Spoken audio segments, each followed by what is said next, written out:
Bull mastiff की quality, bull mastiff किन लोगों को पालना चाहिए, इस तरह के बहुत सारे टॉपिक्स लेके आते हैं।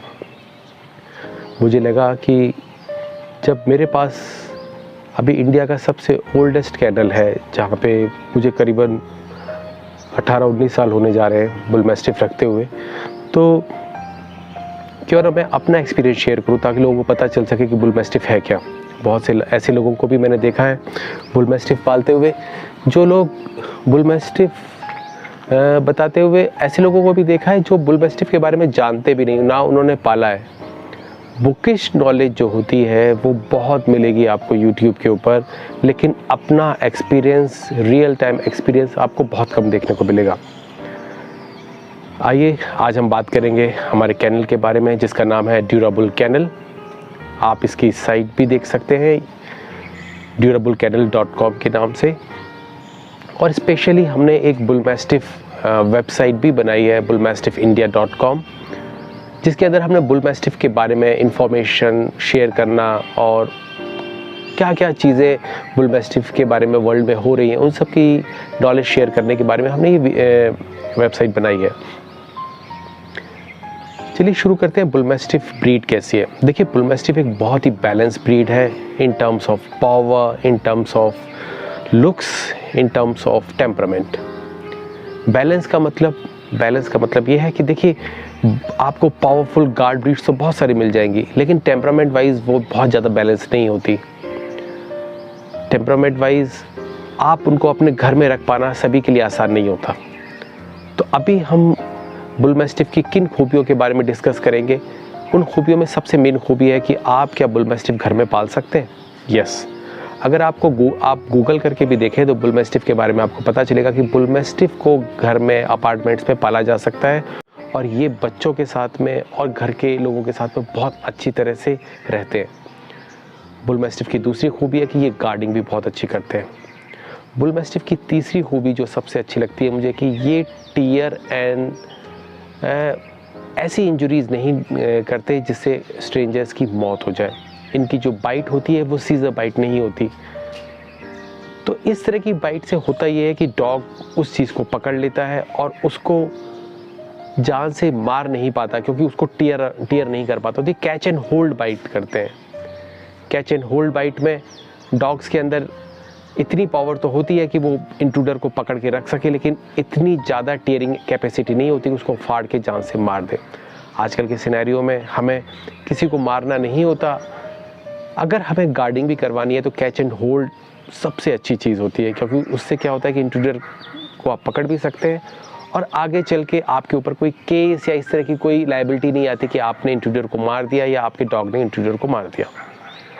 दूसरी चीज़, बुल मैस्टिफ के अंदर कुछ इश्यूज़ हैं, जो इश्यूज़ तो मैं नहीं कहूँगा, कुछ लिमिटेशंस है।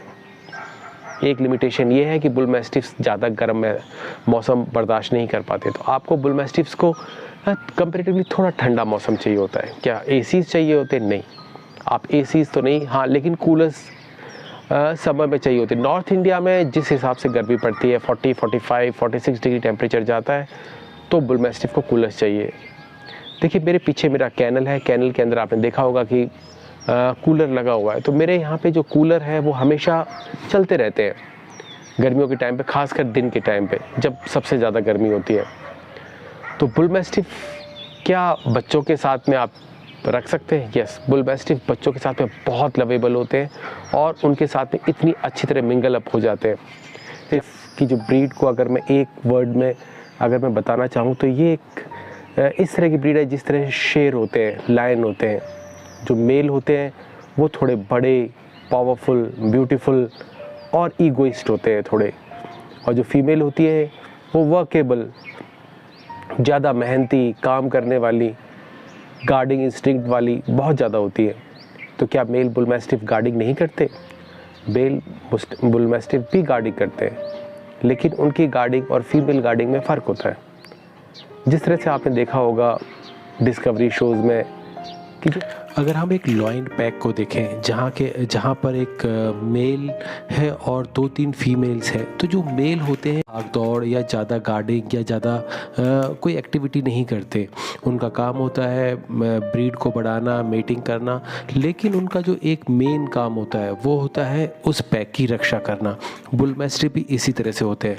अगर आपके घर के अंदर 2-3 फीमेल हैं और एक मेल है, तो आपको मेल कभी भी भौंकता हुआ या परेशान होता हुआ नज़र नहीं आएगा। लेकिन इससे उलट जैसे शेरनियाँ होती हैं, वो हमेशा बाहर के किसी भी जानवर को पकड़ना, उसका शिकार करना और उनकी वो बहुत ज़्यादा देखभाल करती है। इस तरह की ही फीमेल्स होती है बुल मैस्टिफ के अंदर।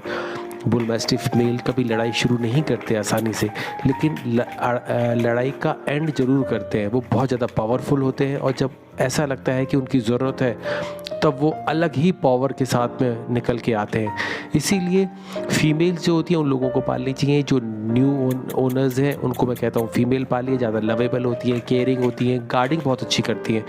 मेल जो होते हैं बड़े होते हैं, पावरफुल होते हैं, आसानी से कंट्रोल में नहीं आ पाते, लेकिन उनकी जो गार्डिंग होती है वो अलग लेवल की होती है, लेकिन वो हमेशा एक्टिव या विजिल नहीं रहते।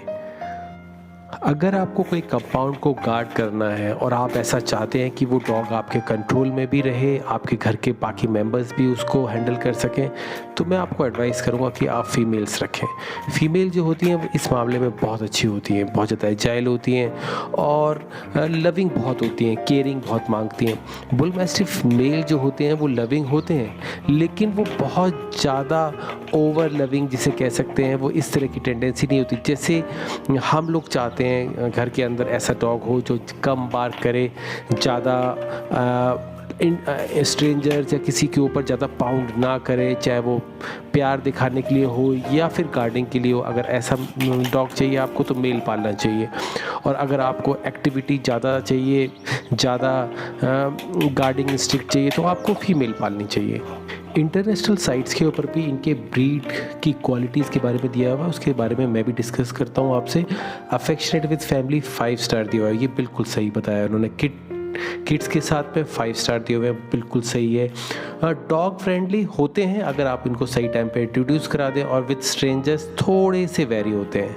हेल्थ और ग्रूमिंग के बारे में अगर देखें तो इनका जो स्कोर है वो ठीक रहता है। अमाउंट ऑफ शेडिंग, अच्छी खासी शेडिंग करते हैं। ड्रूलिंग करते हैं, गर्मी ज़्यादा महसूस करते हैं। ग्रूम करना ईजी होता है क्योंकि इनके हेयर्स छोटे होते हैं। जनरल हेल्थ ठीक रहती है, लेकिन थोड़ा सा इनको गर्मी ज़्यादा लगती है। वेट गेन करने का पोटेंशियल काफ़ी अच्छा रहता है और इनका साइज़ दिखने में कम। अगर हम ट्रेनिंग की बात करें तो मॉडरेट जो रैंकिंग दी हुई है वो बिल्कुल ठीक है। इजी टू ट्रेन नहीं, बहुत ज़्यादा इजी तो नहीं होता, थोड़े स्टबर्न होते हैं। इंटेलिजेंट होते हैं ये। और क्या काटना पीटना करते हैं? यस, ये करते हैं। मतलब अगर इन्हें चबाना वबाना बहुत अच्छा लगता है। प्रे ड्राइव, मीडियम प्रे ड्राइव रहती है इनकी। बार्किंग और हाउलिंग बहुत कम करते हैं। इस हिसाब से ये ब्रीड काफ़ी अच्छी है। अगर हम इनकी फ़िज़िकल लीड्स के बारे में बात करें तो इनका एनर्जी लेवल बाकी ब्रीड्स की तरह नहीं होता, थोड़ा सा कम होता है। इंटेंसिटी इनमें बहुत ज़्यादा होती है। जब भी ये खेलते हैं कूदते हैं तो इनका पावर इनके अंदर बहुत ज़्यादा होती है। एक्सरसाइज की ज़्यादा ज़रूरत नहीं होती इनको, और खेल कूद की आदत इनकी बहुत अच्छी होती है। आप चाहें तो इनको पूरा दिन खिला सकते हैं, बच्चों के साथ या खुद भी। मैं अक्सर इंटरनेशनल साइट्स के ऊपर जो बुल मैस्टिफ की ब्रीड, कैरेक्टर्स और उसकी क्वालिटीज़ के बारे में दिया होता है उसको मैं एनालाइज़ करता हूँ, उनको कंपेयर करता हूँ अपने एक्सपीरियंस के साथ में। लेकिन जो सबसे अच्छी जो कंपैरिजन और जो बहुत अच्छा इवैल्यूएशन देखा है वो मैंने डॉग टाइम वेबसाइट के ऊपर देखा है। बहुत अच्छा उन्होंने किया है। उसकी क्वालिटीज़ को जिस तरह से बताया है वो बिल्कुल सही हैं। जिस तरह से उसकी हेल्थ है, ग्रूमिंग है, जो क्वालिटीज़ उन्होंने बताई हैं वो बहुत ही अप्रोप्रिएट है, बहुत अच्छी तरह से एनालाइज़ की गई हैं। और मुझे बहुत खुशी हो रही है आपके साथ में शेयर करते हुए। हम जब बात करते हैं किसी ब्रीड के बारे में तो सारी क्वालिटीज़ एकदम दिमाग में नहीं आती है, लेकिन अगर हम किसी वेबसाइट के ऊपर पड़ी हुई क्वालिटीज़ के साथ अगर कंपेयर करते हैं तो हमें छोटे से टाइम के अंदर काफ़ी क्वालिटीज़ को हम एनालाइज़ कर सकते हैं। तो जो इस साइट के ऊपर जो क्वालिटीज़ दी हुई हैं बहुत अच्छी क्वालिटीज़ दी हुई हैं, और मैं जो अपनी ज़िंदगी में जिस चीज़ को मैं महसूस करता हूँ उस हिसाब से बिल्कुल सही दी हुई है। देखिए, जो लोग ऐसा डॉग ब्रीड पालना चाहते हैं, जो ब्रीड लो इन एनर्जी हो, ज़्यादा ज़्यादा बार्क ना करती हो, गार्डिंग अच्छी करती हो, जिसके लुक डिफरेंट हो, बच्चों के साथ बहुत अच्छी हो, तो आपको बुल मैस्टिफ पालना चाहिए। मैंने पहले भी काफ़ी ब्रीड्स पाली हैं, मैंने जर्मन शेपर्ड्स पाले हैं, रॉट वाले हैं, लेकिन मेरे कैरेक्टर के साथ में ये मैच नहीं करते। देखिए, ब्रीड कोई भी ख़राब नहीं होती, सारी ब्रीड अच्छी होती हैं, उनका एक स्पेसिफिक पर्पस होता है, उनके काम करने का एक तरीका होता है। ये अलग बात है कि हम उनको यूटिलाइज़ नहीं कर पाते। हम इंसान अपनी क्वालिटीज़ के हिसाब से डॉग को नहीं पाल पाते। हमारी क्वालिटी कुछ अंदर की कैरेक्टरिस्टिक्स कुछ अलग होती हैं, डॉग की कुछ अलग होती हैं, वो मिसमैच हो जाती हैं, तो हम डॉग के साथ में भी कुछ गलतियां करते हैं, जिससे उनका टेम्परामेंट भी ख़राब होता है। तो इसलिए मैं आप लोगों से यही कहूँगा कि अपने कैरेक्टर के हिसाब से, अपने पर्सनैलिटी के हिसाब से डॉग का चयन करें, उसको पालें। आसानी से ये एवेल्युएट करना इतना आसान तो नहीं है, लेकिन हाँ, किसी एक्सपीरियंस्ड बंदे के साथ में अगर आप इसको शेयर करें तो वो आपको आसानी से बता सकता है कि किस ब्रीड को आपको पालना चाहिए, ताकि आप उसके साथ में जस्टिस कर सकें। होप ये वीडियो आपको इन्फॉर्मेटिव लगा होगा। अगर आपको पसंद आए तो प्लीज़ इसे लाइक कीजिए, शेयर कीजिए, सब्सक्राइब कीजिए। मैं चाहूँगा कि आप बुल मैस्टिफ के अंदर इंटरेस्ट दिखाएं। जो लोग इस क्वालिटी को आप पसंद करते हैं, मैं आपकी डेफिनेटली हेल्प करूँगा। आप मुझे व्हाट्सएप कर सकते हैं।